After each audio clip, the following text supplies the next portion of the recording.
I went to school with Sarah. From high school to the university, we were together. I had a boyfriend when I was in high school first year. She also had a boyfriend. He was a man, actually. He was our science teacher. The only reason she dated the man was that the man promised to give her exam questions. He was quite old. He was in his early 50s or so. I didn't like him. He gave us money and gave us the questions as promised, but I didn't like him because he was too old.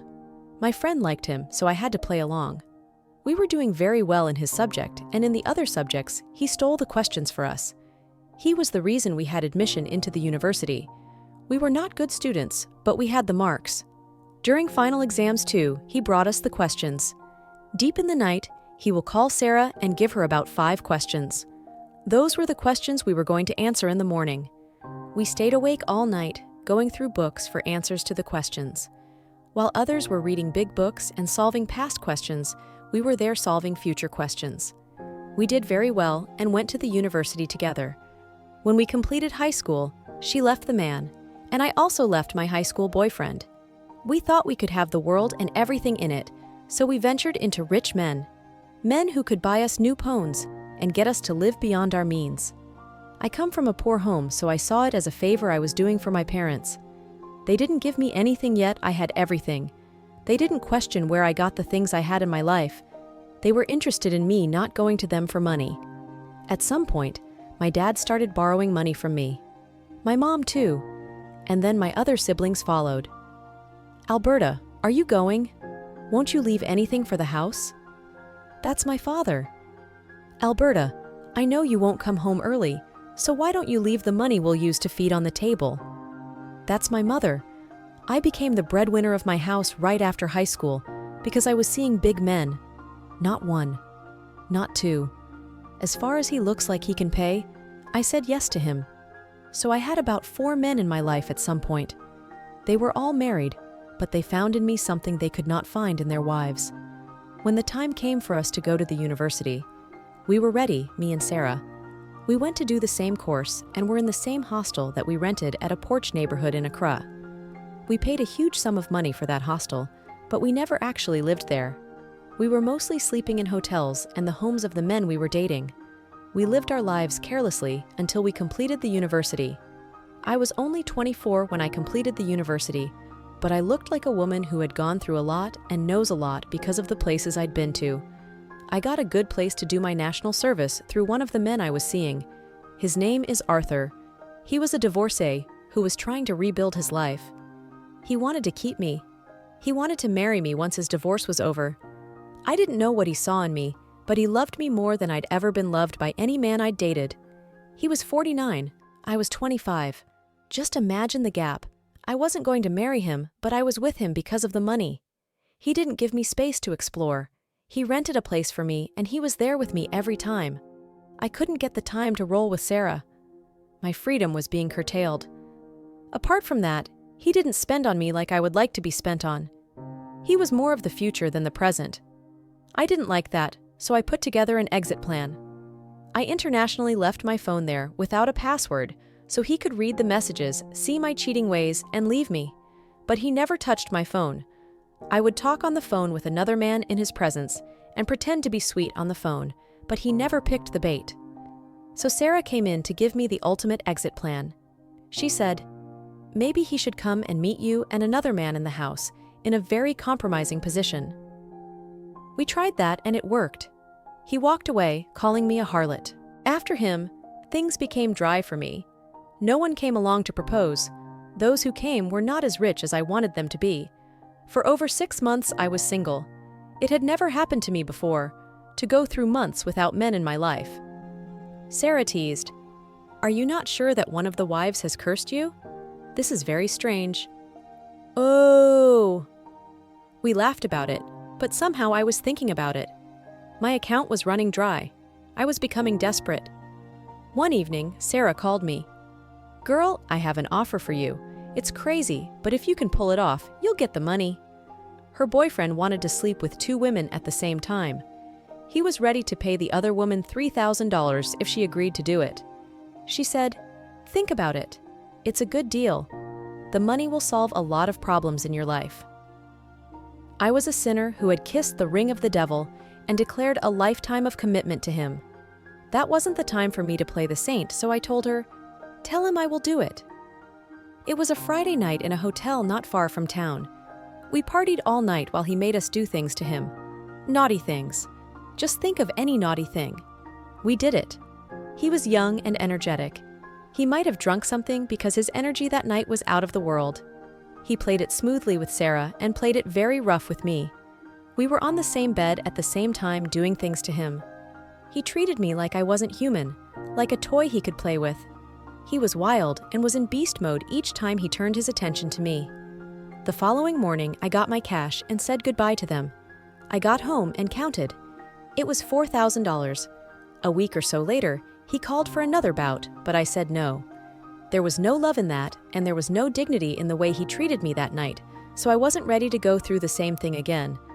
But something strange started happening to me. I missed my period weeks later. I started getting weak and experiencing symptoms of malaria. Painkillers didn't work. I did a pregnancy test, and I was positive. How? I took pills after that night, so how can I get pregnant? I felt like a failure. I felt like I'd collapsed the business I inherited from a rich parent. How can I allow myself to go through things of such nature? I called Sarah and told her about it.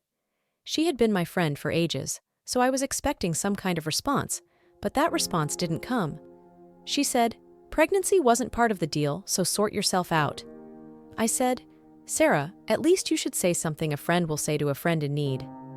"How can you tell me that?" She repeated, "You did a project. You got paid. You can't come back with complications and demand another money. Sort it out. Don't try to use that as an advantage to get more money from us." I was hurt. That wasn't even the intention. I was telling her because she was a friend.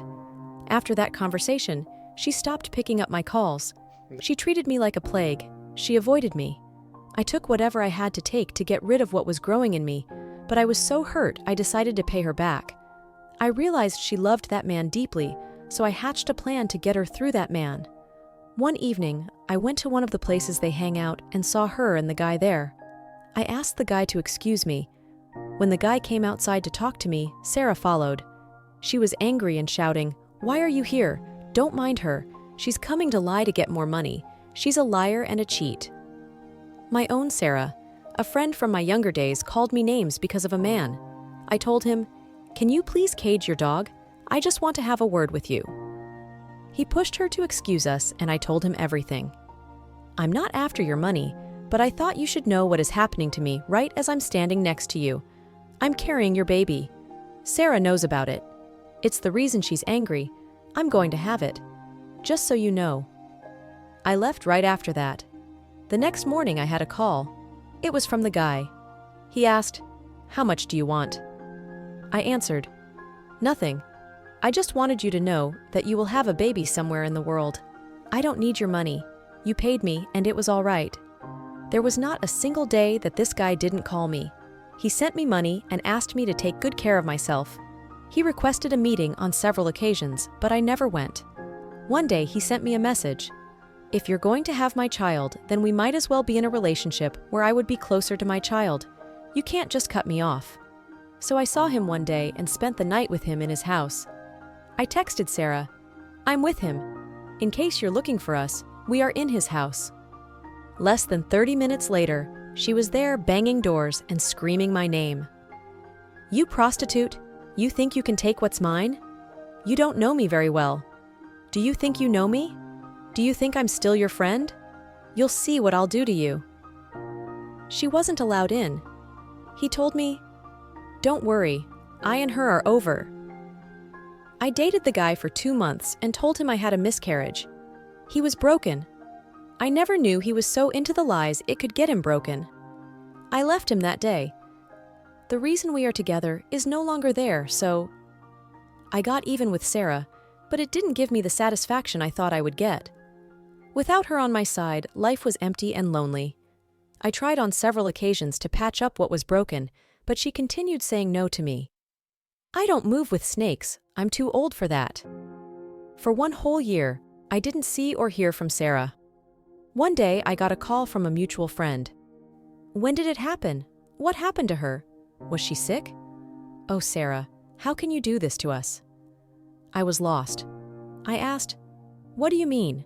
What happened to Sarah?" She said, "Oh, you haven't heard? You of all people? That Sarah died yesterday?" I screamed, "What?" That was all I could say on the phone. I got broken. Our lives together started flashing before my eyes. The good times, the bad times, the fun times, and then the breakup. I cried for days. I refused to believe it, but slowly it dawned on me that my partner in crime was gone. I couldn't attend her funeral. I didn't know how her ghost would feel if she saw me there. I mourned alone. The good times kept passing by in my memories. I missed her, and it hurt so bad that we couldn't patch our differences. It's been 3 years already. Everyone has moved on, but I still think of her now and then. I even dream of her sometimes. She wasn't angry when she appeared in my dreams. We laughed. We talked about unnecessary things as we used to. That thaws my heart and makes me believe maybe she had forgiven me. I'm getting married in June. She would have been the perfect maid of honor if she was alive, but God knows best. May she rest in perfect peace wherever she is. I miss her. Thanks for watching. Make sure you hit that subscribe button and like this video for more. See you in the next video. Bye.